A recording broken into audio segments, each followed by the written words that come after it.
안녕하세요. 반갑습니다. 오늘은 가벼운 정치 얘기를 한번 해보도록 하겠습니다. 지금 한독수 권한대행이 탄핵이 됐습니다. 그리고 권한대행의 업무에 대해서 이견이 많은 것 같습니다. 소극적인 업무만 해야 된다라고 이야기를 하고 있습니다. 특히 또 우리 박지원 의원님께서는 또 권한대행에 또 협박까지 하는 모습, 일부 민주당 의원분들이 협박까지 하시는 모습을 보면서 이제는 의회가 다수결로서 권한대행을 허수아비로 우리말 듣지 않으면 탄핵시켜버리겠다, 말 들어라, 이런 식으로 거의 의회에 독선을 하겠다, 이렇게 이야기를 하는 것을 들었습니다. 이것이 옳으냐 그러면 그렇지 않습니다. 지금 보면은 우리가 자유민주주의 헌법에서 결국에는 많은 자유를 허용하다 보니까, 다수결의 원리에 따르다 보니까 거기에 대한 문제가 생겼습니다. 그게 이제 독일의 나치가 어떤 의회의 다수 의회를 차지해서 거기에서 이제 법률을 개정합니다. 헌법이나 법률을 선동과 선전으로서 그래가지고 총통제를 만들어 버렸지 않습니까? 그래서 어떤 인권이라든가 이런 부분에서 많은 후퇴를 하는 일당 독재 체제를 수립하였습니다. 그로 인하여 이제 그 이후로 이제 현대 복지주의 헌법으로 넘어가게 되는데, 거기에서 이제 그에 따르는 의회의 다수결의 원리에 따르는 원리가 바로 헌법 수호의 원리입니다. 그거를 이제 방어적 민주주의라고 그렇습니다. 그래서 우리가 지금 법률의 개정은 과반수, 제적의원, 출석의원의 과반수 이렇게 될 겁니다, 아마. 근데 헌법 같은 경우는 제적의원의 3분의 2 이상으로 이렇게 경성 헌법을 만들어 놓았습니다. 왜 그러느냐? 과반수로서 헌법을 개정해가지고 임기제를 폐지하고 아예 일당 독재의 그러한 헌법을 만들어버릴 수 있다. 그렇다는 것입니다. 또 자유민주주의 헌법에서 이 개인의, 원래 자유민주 헌법의 기본은 기본권 보장입니다. 기본권이 뭐냐면 모든 사람 개개인의 인권 보장이 제일 최우선된다 이겁니다. 그러면 헌법을 개정해가지고 사회민주주의 헌법으로 바꿔버립니다. 그러면 사회민주주의는 무엇이냐? 개인의 인권보다는 사회의 이익을 위하는 것으로서 개인의 인권을 보장하지 않는 일이 발생하게 되어 있습니다. 그것이 바로 나치 헌법입니다, 이게. 그리고 그러한 어떤 다수결로서 총통제, 임기제를 없애버리는 종신제를 만들어버릴 수도 있고, 일당 독재를 만들어버릴 수도 있기 때문에, 그래서 위험해서 거기서 그러한 것에 대한 방어책이 헌법 수호의 원리라는 것입니다. 그래서 이제 헌법에는 견제와 균형의 원리가 있는 것입니다. 대통령에도 법률안에 제출권이 있습니다. 정부도. 국회만 있는 게 아니죠. 이런 경우에 견제와 균형의 원리에 의해서 한독수 권한대행이 소극적 권한을 행사해야 된다 하면은 국회도 소극적 권한 행사만을 해야 됩니다. 그리고 경제나 외교 분야, 이런 분야들 같은 경우는 이렇게 같이 협력해서 이렇게 정책을 같이 정책도 같이 심사도 할 건 하고, 또 정부 안에 또 견제와 균형이 있기 때문에 이런 식으로 협력적으로 해야 됩니다. 그리고 다수당이라고 해서 유리한 점이 있지만, 일방적으로 이렇게 다수결로서 모든 의사를 결정할 수 없도록 여야 합의를 중요시하는, 이건 역시 헌법 수호 원리, 방어적 민주주의의 원리입니다.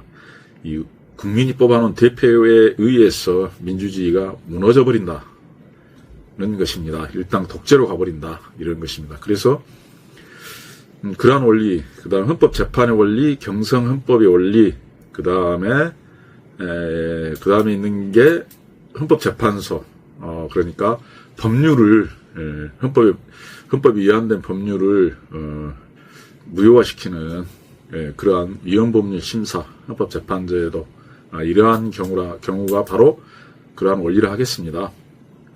그리고 또 일부 이제 독일 같은 국가에서는 국회에서 법률을 의결하게 되면 헌법재판소에서 아니면 또는 법원에서 제정할 때마다 위헌 여부를 미리 사전에 심사를 합니다. 그래서 위헌적인 법률은 이렇게 제거를 하고 할 수 있도록 견제를 하는 장치를 두고 있는데 우리는 그렇지 않습니다. 우리 같은 경우는 어떤 법률에 의해서 기본권의 침해를 받았을 때 그때 헌법성을 제기하게 되어 있습니다. 우리도 아마도 이런 상황으로 본다면은 이런 추상적 규범 통제 법률을 제정했을 때 헌법에 위반되는 요소가 없는가를 살펴서 그런 부분들을 제거해야 한다는 생각이 듭니다. 그래서 절속 입법을 막고 또한 그 다수당의 행포를 없애는 법을 만들어야 맞습니다. 그리고 또한 이처럼 다수당 행포를 막는 것이 보면은 이제 의회가 지금 계속 탄핵을 해버리지 않습니까? 대통령, 정부 관료 이런 식으로 탄핵하고 이걸 보면 이제 또 일부는 이걸 또 우리는 탄핵이라는데 내가 불신임이라고 이렇게 할 수도 있습니다. 그러면 이제 보편적으로 그에 걸맞게 내가 그 의회를 해산해버릴 수 있는 권한이 있습니다. 근데 또 대통령이 의회를 해산해버린다 그러면 권한이 너무 이게 큰가? 이 조절 문제가 좀 있겠습니다. 우리나라의 특성상 만약에 이런 내가 불신임권 이런 법이라든가 의회 해산권이 있으면 아마 의회와 이게 다수당과 이렇게 정부가 대립할 때는 서로 그냥 해산돼가지고 사라져버리는 이런 일들이 발생할 것 같습니다. 우리도 그걸 도입하면 좋을 것 같습니다. 그걸 차라리 사라져가지고 없어져 버리는 게 문제의 해결책인 것 같습니다. 서로 불신임에서 사라져버리는. 그리고 정 아니면 이번에도 보면은 국회에서도 상당히 우리가 봤을 때는 정말 몰상식하는 그런 의원들이 많이 있지 않습니까?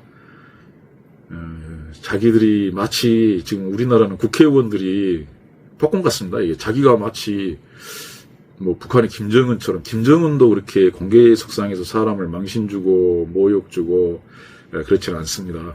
그런데 그러한 일들이 너무 많이 발생하고 있고 그래서 개인적으로 보면은 의회 해산권은 없더라도 최소한 정부에서 아니면 대통령이 어떤 그 국회에서 법률안 제출이 잘못되어 있거나 위헌 법률을 제출한다거나 아니면은 또는 너무 지나치게 폭군처럼 이렇게 무리하게 하는 그러한 뭐 망신주기나 모욕주기라든가 뭐 고함치기 뭐 이런 걸 너무 무리한 행위를 했을 경우에 상대방들도 직책을 받기 전에는 국민이기 때문에 상호 존중해야 되지 않습니까?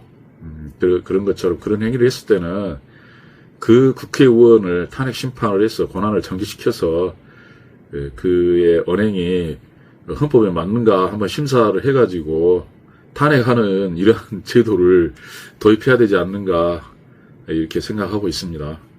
정말 답답한 일입니다, 이게. 그리고 이 국회가 지금도 보면은 이러한 원리를 모르고서 재판도 관여하려고 하고 우리 당은 재판을 하면 안 되고 수사하면 안 되고 뭐 검사도 탄핵해버리고 아마 재판이 갔으면 판사도 탄핵해버리고 대법관들 다 탄핵해가지고 무슨 일을 이렇게 벌일지 모르는 정도까지 아주 이 반헌법적인 행위를 하고 있는데 이에 대한 방어를 위한 어떤 헌법 개정이 필요하지 않는가라는 생각이 듭니다. 정말 국회에 있는 군인들, 특히 군인들 같은 경우는 제복을 입고 나와 있는 군인들이 또 보면은 아직 정말 무죄 추정의 원리에 의해서 엄격하게 심판을 해야 되는데 거기서 보면 애우를 해야 되는데 제복 같은 경우는 정말 목숨을 걸고 또 이게 나라를 지키는 이러한 어떤 그 우리의 최후의 보루인데 그런 식으로 제복 입은 사람들한테 호통치고 모욕하고 망신주고 하는 행위들을 금지하는 법을 만드는지 해야 될 것 같습니다. 이 보면은 정말 이렇게 전투를 많이 하는 이런 나라들은 상호 존중을 합니다. 이렇게 적군의 포로라도 애우를 하고 장군 같은 경우는 애우를 해주는데 우리는 정말 국회에서 이렇게 망신을 주게 되면은 그 장군의 가족이나 자녀들 부모님들은 심정은 어떠할 것이며, 이런 식으로 장관이나 공무원들 또는 군인들을 불러다가 아주 이렇게 막무가내로 이렇게 양아치처럼 대하면, 자라나는 젊은 이런 학생들이 지켜보면서 군인의 꿈을 꾼다거나, 행정관료의 꿈을 꾼다거나, 기획가의 꿈을 꾼다거나, 할 수 있겠습니까? 국회의원도 안 하려고 할 것 같습니다. 그렇게 교양 없고, 예의 없고, 지식 없는 사람들이 설치면은, 그런 모습이 좋게 보이겠습니까? 정말 이게, 이번 국회를 계기로 해서, 우리가 심각하게 좀 고민하고 반성을 해야 될 것 같습니다. 그 추종자들도 그 부분을 이렇게 천천히 또 얘기를 하겠습니다. 너무나도 현 상황이 이래서는 이래 막 가는 정말 이게 이 나라가 도대체가 어떻게 될 것인지 너무나도 답답해서 요즘 살살 동영상을 올리고 있습니다. 동영상을 올리고 있습니다. 네, 감사합니다.